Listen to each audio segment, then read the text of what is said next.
Jay here, Stretford, Paddock. That's Ste Howson. This is a review. Manchester United drawing 2-2 at the City Ground against Nottingham Forest. Steve, just sum up we'll get into the nitty-gritty of the game in a minute. Sum up your thoughts on the result. The fact that, yes, we've not lost, but the winning run has come to an end, and there's been a lot of noise about the whole keeping it going, getting to 4 in a row and all the rest of it, and this sort of golden mark of 5 in a row. I don't know how much of that is down to Frank's Barnett, but it's become a bit of a thing. What do you make of all that? Well, how often the teams actually win 5 in a row? I would actually love to know, because I don't know off the top of my head. It don't feel like it's something that teams do very often, I'll be honest with you. Does it? No, I mean, I think we last did it. I only know this because it's become a thing that we looked into. I think it was February 2024 under Ten Hag. I think was the last time we did it. And it's not that common, is it? I think the Scouts did it. I think there was a few teams that actually did it last season, but you need a bit of context. Like, during this run we've had of wins, one of those wins was at Anfield, which I know Liverpool haven't been great, but that is a bigger win than just saying beating, I don't know, whoever at home.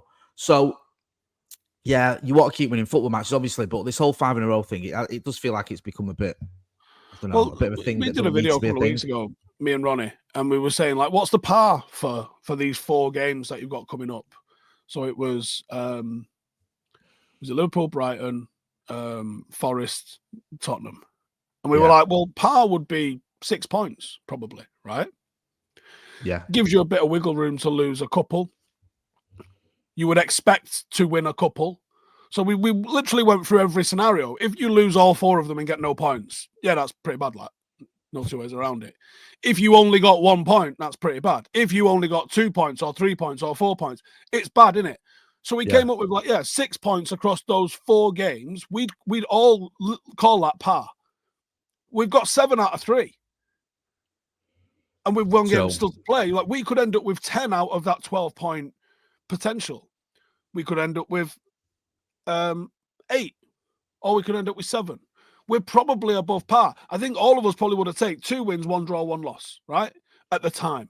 Now, because you've only got the 1 game left, you're all like, no, we have to beat Tottenham. We're probably already in that little, November, October period, like basically in between the 2 international breaks, ahead of where we thought we were going to be. So it's kind of like, a little bit of perspective would be nice. I just think that we was a bit flat and a bit disappointed, and we kind of got sucked into a little bit of playing Sean Dyche's game, which you knew was coming. And we had preventable errors. We conceded preventable goals. I think that's where people are a little bit annoyed. But Amarin's bang on when he said we'd have lost that last season. Yeah, we would. Yeah, no, I agree. Do you worry at all about the sort of nature of the fact that you concede and then you concede straight away again? There's still that seems to be that fragility at times with United where it's like, we've conceded a goal. Oh my God, the world's going to collapse. I don't know. I still feel there's a little bit of that where we can't just go, right, we conceded. All right, let's shut up shop. Let's just calm ourselves a bit. There still seems to be a little bit. That comes from the confidence of doing the right thing repeatedly. And we haven't done the right thing repeatedly. We're still in the figuring it out sort of stage, aren't we? So it's natural, I think. As much as you'd want them to react like the 99 team did, roll their sleeves up and go and fucking win and cheer in. We ain't that team. No, so you've got to build towards being that team. And that team weren't that team when they first started. No. I mean, we all remember 97, 98. It does take time to do that. And I think there has been progress. Even in that period, we was getting clarted by Southampton and blaming fucking kits. Could you imagine, right? Roll it forward to 2025 and you tell me the utter meltdown, parliamentary questions, week-long Sky Sports, 24 hours, 5 days a week special, like United changed their kit at half-time because they couldn't fucking see each other and got batoned at Southampton. Could you imagine that in a social media era? We would be ridiculed, and rightly so. We got away with that. There'd be an investigation, wouldn't there? There would. Yeah. You're right.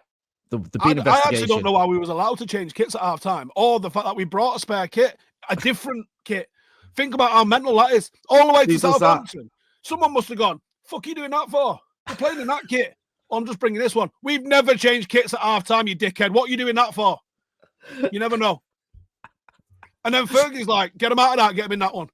Honestly, I don't think enough has been made out of that. It's insane. So I'd love to have been there in the changing room where he's gone like, you need to pick your fucking man up. What are you doing? You can't win a actually, get undressed. What? What we do? What? Get undressed. Yeah, put that on. I don't know if he can do that. Is that in the rules? I bet it was when we came out at half time. I bet people were like, "Fucking, hang on a minute." Is that in the book? I reckon Fergie just did it. I reckon he went, right, just do it. And then everyone was like, "You can't do that, Fergie." He's like, "We're doing it," and he did it. And they were like, "Are we going to make him go and get changed back into the other kit?" Was Chucky in that team? I think I need to send him a text. Yeah, we need to. I'll message him and say what actually went down. I don't know if he was actually. He might not have been. I don't know. I'll double check. But we'll between us, we'll know someone who was there, and we can find out how did that conversation go? How silent did it get in that changing room while everyone thought he was having a laugh? Yeah, who was the first person to just start getting changed? Because everyone must have gone like that. I'm not getting undressed. Right, you lot. Get your kit off now. What? Is he literally going to hurt us? Just get them kecks off. Get on with it. A big sort of talking point yesterday was about Elliot Anderson. I thought he did very well. I thought you can see why everyone's after him. You can see why he'd fit into this Manchester United team. You know a lot more about him than I do because this was literally one of the only games I've ever seen him play. Do you think he's the type of player that you'd like to see at United?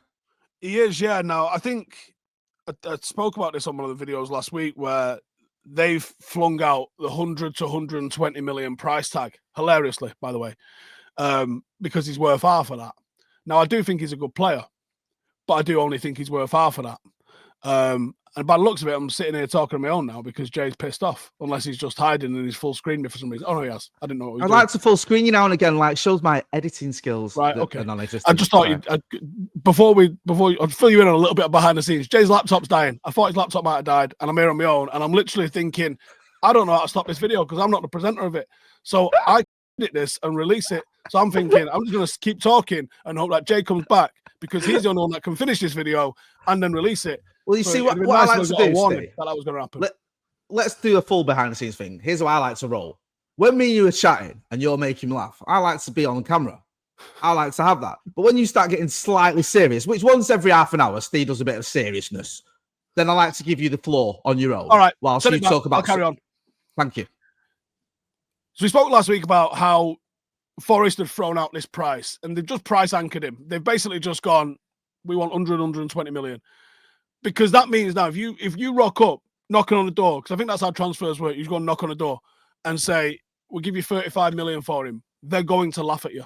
So I think that they've done that deliberately because they do want to sell him, I reckon, because they know they can cash in on him quite well. When you look at what they managed to pull in for Elanga, I don't think they're that mental to throw that figure out there and say, we've got English tax on top of anything else that is going on here. We might get 70 million for him here if we play our cards right and if Manchester United actually do want him. So throwing out 120 million, they're never getting that. And they probably know they're never getting that. But I think it was quite smart from them. It's that old Seth Johnson, Peter Risdale thing, isn't it? We're not going to pay you any less or any more than 50 grand a week when the guy's on like 5 and he's like, I need to have a word with my agent, mate, and have a think about it. Yeah, okay, we'll take it. I think it's just anchoring a different price. So aside from the price that they're quoting, which I think is deliberate and insane on their point, I do like what he brings as a player. If you can get him for a reasonable fee, I think he'd be a fantastic player. And I think he'd be even better. Like if I try and extrapolate what this United squad's going to evolve into, presuming it stays as rumour hammering, I think Wharton Anderson as a midfield pairing could be quite devastating. It would be probably best part of 120 million to get the pair of them in. But you think Casemiro, who I thought was sensational, I thought yesterday, I think Casemiro will not be here in 2 years. He might not be here next year. But within 2 years, he's definitely gone. And I think that the odds are probably in your favour if you said the same for Bruno Fernandes. So who will be the Manchester United's first choice midfield 2 in 2 years' time? Right now, I would be moving heaven and earth to try and make it be Wharton and Anderson. Be interesting to see what happens, whether United actually go for 2 midfielders. It will be interesting to see. I agree what you're saying about Casemiro and Bruno. I think Bruno might be one of those players that plays into his mid-30s. I just don't know if he'll do it at Manchester United. I'm almost certain he plays his mid-30s, yeah. I just don't know he's just he's a freak in terms of his fitness. He was good yesterday as well, be fair to him. Yeah, I mean, a lot of people give Bruno stick, and I think he's an easy target, but I don't think our midfield was a problem yesterday at all. If you're looking for problems, I don't think that was it. And it'll be interesting to see what happens with Kobbie Mainoo, because it's not looking good, is it? No, a year ago, me and you would have laughed at anyone that suggested Kobbie Mainoo wasn't going to be at United for the rest of his life. However, now it's at very least he's going to go out on loan, I think, in January. Yeah.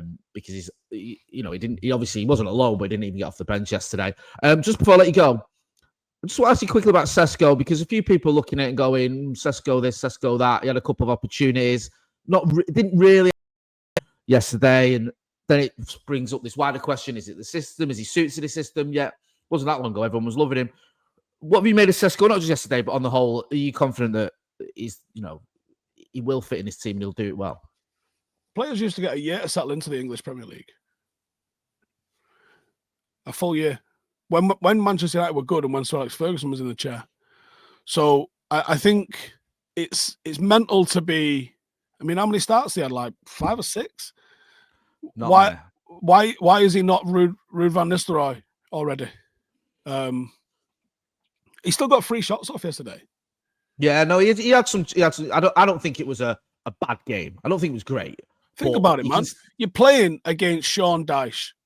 If you're a big striker that plays against Sean Dyche, he knows everything there is to know about big strikers that are good in the air. He's going to have game plans to keep you out of the game, because that's the thing he wants to maximize in his own game. So if you want to maximize that in your own game, you're going to know the weaknesses of that in somebody else's game. So that's always going to be a difficult thing to do, to try and beat Sean Dyche, because that's his game. And I think the way that Nottingham Forest defend now, about 2 weeks ago, it was different when Ange was there. This is, by the way, this goes entirely. This could not be a different game, a more different game, if Ange was in the seat yesterday. It's probably about 5-6 or something like that is the final score. Yeah, it's probably way more high scoring than Sean Dyche wanted it to be as well, to be honest with you. But I think none of the forwards really shone. Because he's not going to give them space. United got space and time for our wing backs yesterday. Why? Obvious. Because they're narrow and compact. He's a 4-4-2.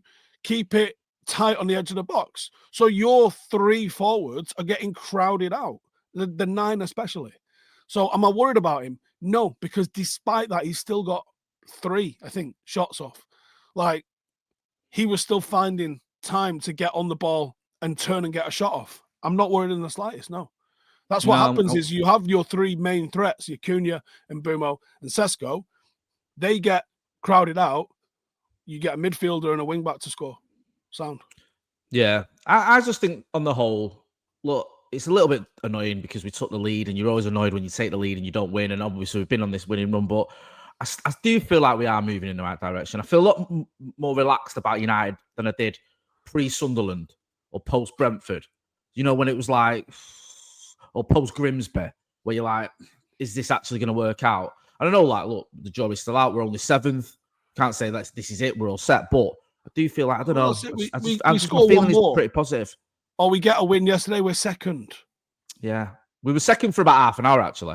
I think they did that, one of those graphics, those table, the table as it stands, and I was like, screenshot that. Yeah. That might be the highlight of this season. So yeah, look, like you said, we've got loads of games coming up. We can see what goes on, and Spurs away is a funny one. They've got Copenhagen, I think, on Tuesday, so they've got a game in between. We'll see if this 1 game a week thing is as much of an advantage as we hope it is. Steve, I'll let you get on. Chat to you in the week, obviously. Have a good one. We won't talk about Paddock FC. I know it was not the result you were expecting, but you can tell us all about it on the brew next Friday. It was shite, Jay. That's have it right. Okay, there you go. There's his match review. Go and check out Steve on all his other channels. Make sure you're hitting like, share, and subscribe to this channel as well. And go and check out our merch. That's been Ste Howson. I've been Jay Motti. This has been a review. Manchester United's draw at the City Ground. Thanks for watching.